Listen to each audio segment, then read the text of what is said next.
With spring and another Earth Day approaching, a book to consider. Welcome back to Techstination. I'm Fred Fishkin. With us is Anne Burg, author of Force of Nature, a novel of Rachel Carson. Hi, Anne. Hello. Well, congratulations. Today is publication day. Yes, thank you. I'm happy to be here. Well, you're an award-winning author of books for young people, writing in verse Yeah. sometimes, at least. And the latest is Force of Nature. And your verses here, you say, are a labor of love. Tell us more about why you've written this book. Well, I had a lot of ways to answer this. I used to be a teacher, so I always have in the back of my mind my students and maybe making a difference in their lives. And sometimes I come across things that I wish I were still in the classroom that I could tell them about. And I had been reading about uh, climate change and trying to get a grasp on it, understanding what one person can do. And read a lot of newspaper articles and magazine articles, and Rachel's name kept popping up. And really, I only knew that she was the mother of the environmental movement. I didn't know anything about her. So I got curious and started reading more about her. And I was just amazed at the parallels in Rachel's life and what she did with her life. Rachel lived through two world wars, the pandemic, and the Great Depression, and she struggled with poverty and difficult times. And so she just seems like it just seems like the right time to dust her off and tell kids about her. And obviously, many of us know her life was cut short by cancer at a fairly young age. But as you said, she lived through these trials and was when she came out her book, Silent Spring, was had to put up with a lot, I guess, from Yeah. that too. Yes, she did. And that's another reason that she appealed to me because uh, she did read Silent Spring did not she was not treated well necessarily after Silent Spring. They called her a bunny lover. They called her the little lady with the coiffed hair and the red nails who thinks that she knows as much as the chemical company's CEO and some of the more scientists with more advanced degrees. And she never faltered. This was her message to the world that our planet is in danger, and she never faltered. And I wondered where you got courage like this. And so I went back to her early life and I read not just her words, but I read books about her, biographies. And I think her life was built, her courage was built experience by experience in her life. Tell us more about the research that you put in with this book and some of the things you learned that maybe were surprising. Well, what is most surprising at all is really was that she got me to become very interested in science when I was never very interested in science. I just really thought it was, in my youth, you either were a science person or a literature person. You were either on that path towards writing and reading, or you were in a path towards, dissecting frogs. So it never occurred to me that there was a way or that both should have an equal mission. And when Rachel received her an award from the John Burroughs Society for her nature writing, she said there really if there was poetry in her writing, then it was because there's poetry in nature and that there really is no difference. And this is what she said that was like, I don't know, like a light bulb in my mind. She said, the purpose of science is to illuminate truth, to discover and illuminate truth. And that, she said, is the purpose of literature, of writing. So there's really no difference in our mission. It's just two different approaches to the same thing. And of course, I always knew that poetry was more than just pretty words. And when I read Rachel and how she spoke about science, I realized the scientific world there's poetry there too. And she was right. And so that was pretty much the like the biggest thing that changed me. Um, Books change us. And did it influence her poetry? Did that influence your decision to write about her in verse?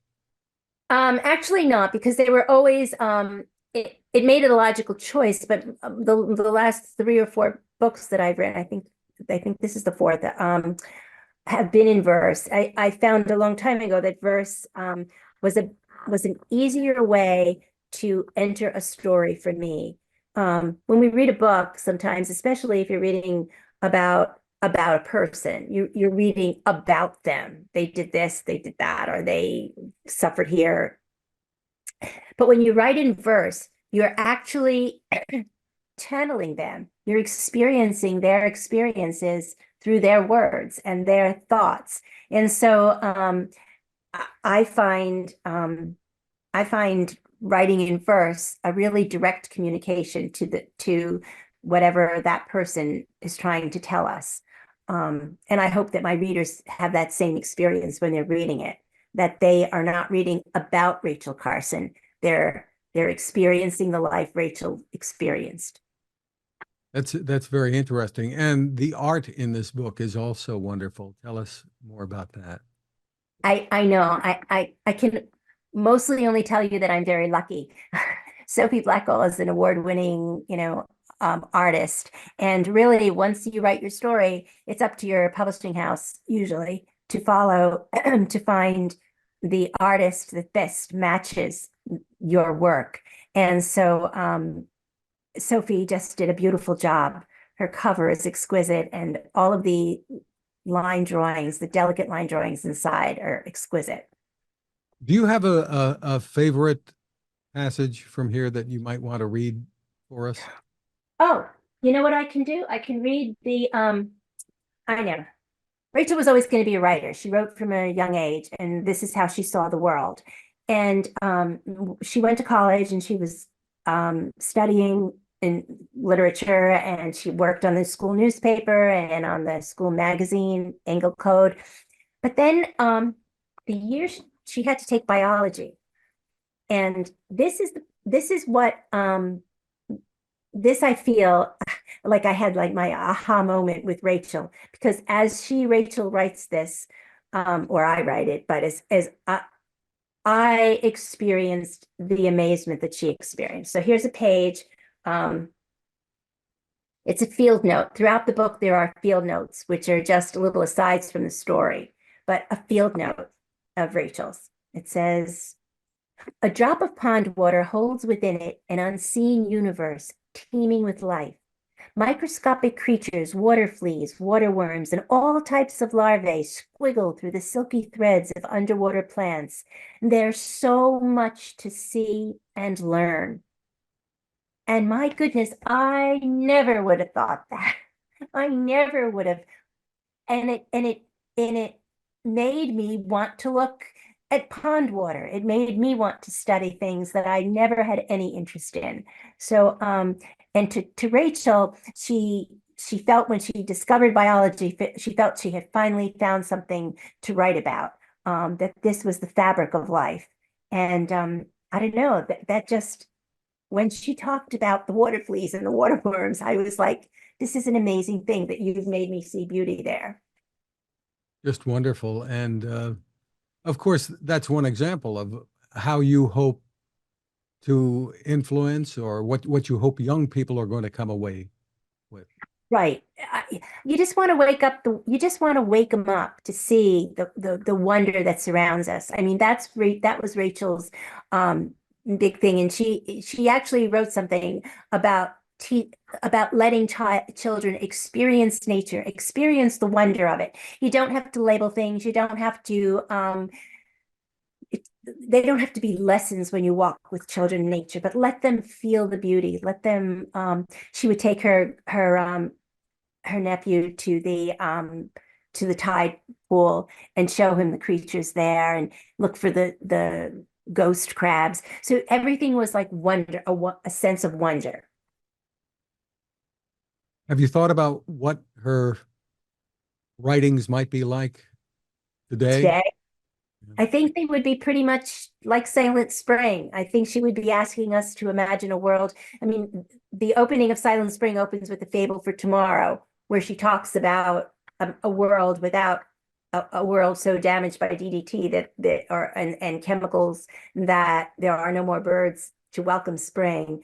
Um, and I think that she would be sounding the same alarm. Um, and I kind of I know she would. I know she would. She'd be begging us to just. She didn't want us to control. We're not here to control nature. We're here to appreciate it, enjoy it, and share it. We're sharing our planet and our space with them. So I think that she would be trying to wake us up. The book again is Force of Nature, a novel of Rachel Carson, published by Scholastic. Anne Burg, thank you for spending time with us. Thank you for having me. Have a lovely day.